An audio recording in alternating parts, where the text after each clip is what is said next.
Well, I feel like I've cracked the problem of clubroot.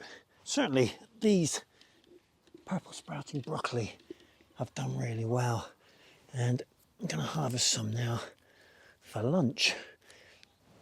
So if you think that clubroot might mean the end of your brassica growing, think again. If you're happy to put some garden lime into the planting hole, then I think you can overcome it.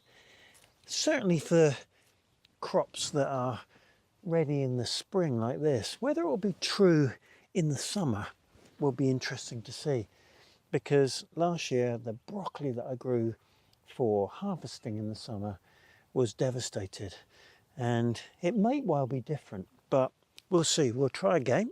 We'll use some lime in the planting holes and see if we can get a crop of broccoli this year that isn't affected by clubroot.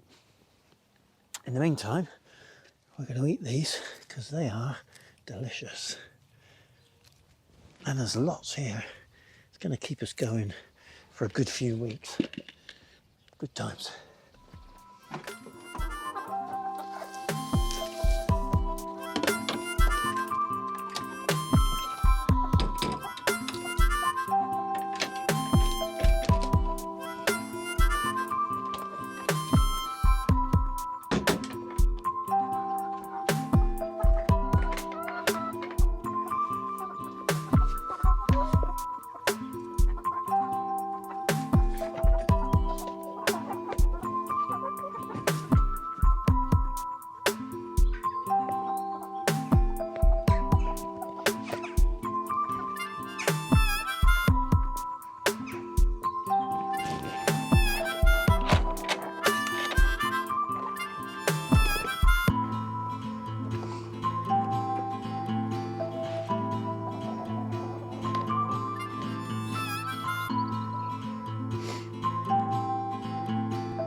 I even put the netting down over the door last night just to see if I could do my very best to keep temperatures high in here.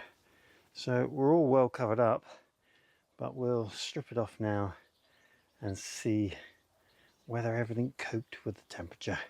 Let's just check that temperature. So last night air temperature went down to minus 4.7, and that is at the top of the tunnel, but certainly pretty cold. Well, the straws fared well, no problems at all. I can't see any issues in this cold frame. I think this benefits from the depth of soil, keeps a degree of warmth which warms it. And over here, which I think is the highest risk next to the wall of the polytunnel, the barometer is really the tomatoes, and they've all done well, even those out on that edge. So I don't think I've got any problems from last night, and it really doesn't take long to do that covering up, but it's certainly worthwhile. So it was a cold night, and for the rest of April, who knows, but that's certainly the coldest night in the forecast. So I've decided I'm going to move on with the potatoes. They're pretty well sown deep into the pots, and therefore they won't be showing their heads above ground for some considerable time. So I don't think the risk is huge, and I can always cover them if I think it's going to be a problem. So I've been chitting my potatoes now for a good few weeks. I'll show you what they look like.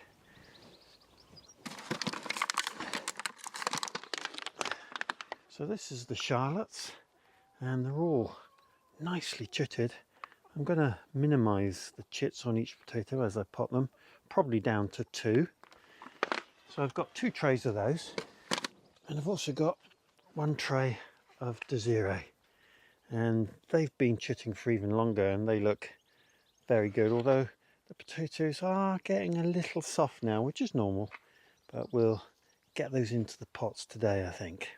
So this is the area they're going in, and this whole section is where I'll put the pots. Now my composters, or at least my tanks for old compost, are on this membrane, and that's what I'm going to use on both sides. So the plan is to use this compost in the pots and then move the compost bins over here. And I just need to get a little bit more level here. Won't take me more than a few minutes. That's interesting that wet patches are still there. 1, 2, 3. Really quite bizarre how they form like that. But there we are. So we'll get this cleaned up, get this soil off of the membrane in the corners here, and then we'll put another piece of membrane down next to it. And that'll keep check on the weeds and enable the pots to do their best. So off we go.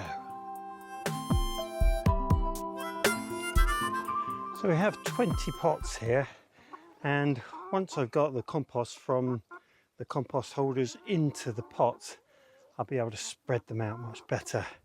So the game now is getting the right depth in the bottom of the pots and having enough soil to top them all off.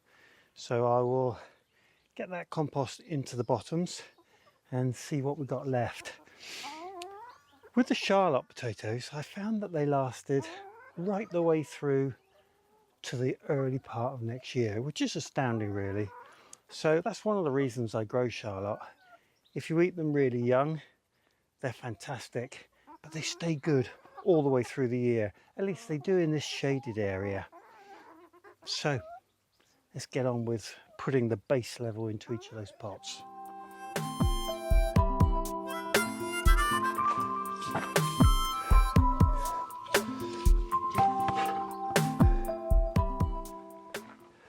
There we are. That's the last one, and that's the sort of level I put in to the base. So now it's time for some slow release fertilizer. Now this soil's already had potato fertilizer and bloodfish and bone added to it when I put it into those containers, but that was way back at the beginning of the autumn last year. So this is slow release fertilizer that's just going to reinvigorate that first level. So I'll put a handful into each and then give it a bit of a mix up, and then I'm ready to put the potatoes into the base. So I've got 70 potatoes and 20 pots. So it's going to be 3 to 4 per pot. And I'll probably put 4 in the main crop, which is the Desiree, but we'll see how we go. So quite simply, take a potato like this, which is well chitted. I'm going to remove all but a couple of chits and then place it into the pot, and just do that repeatedly. If there's a cluster of 3, then that's fine, and the chits have got to be facing up so that the shoots grow up. And there we are, 3 into the pot. And then it'll be a case of covering those, and I'll cover them right to the top because in my experience it makes no difference. Trying to earth them up in pots doesn't seem to do anything. So we'll get them to just about an inch below the rim so that we can water them effectively, and hopefully this compost will go all the way. But step 1 is getting the potatoes in. So let's go. Okay, they're all in. So now it's just a case of filling the soil over the top, and we'll work our way through what's left in these barrels, which is quite a lot in that one, at least 2/3, nearly full on that one, and this is about half. So I'm hoping that that will go the whole hog.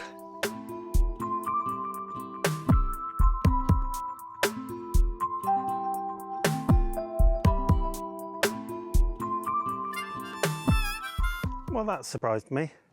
Those first two bins filled up all the potatoes, and I filled them right to the top because with a bit of compaction they go down just fine, and obviously when I water them they'll reduce a little bit in volume. So that's all set up.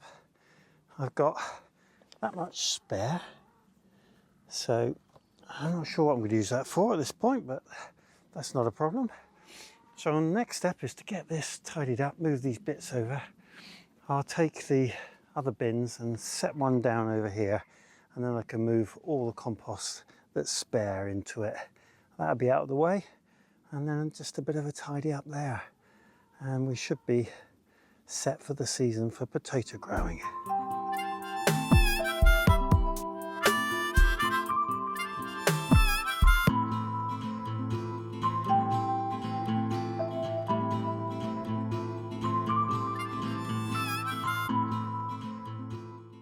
I'm pleased with that. That's pretty much what I visualized when I started this bit of the project, and all the potatoes are now in a good place, and this year will be that much easier to water with the gaps in between.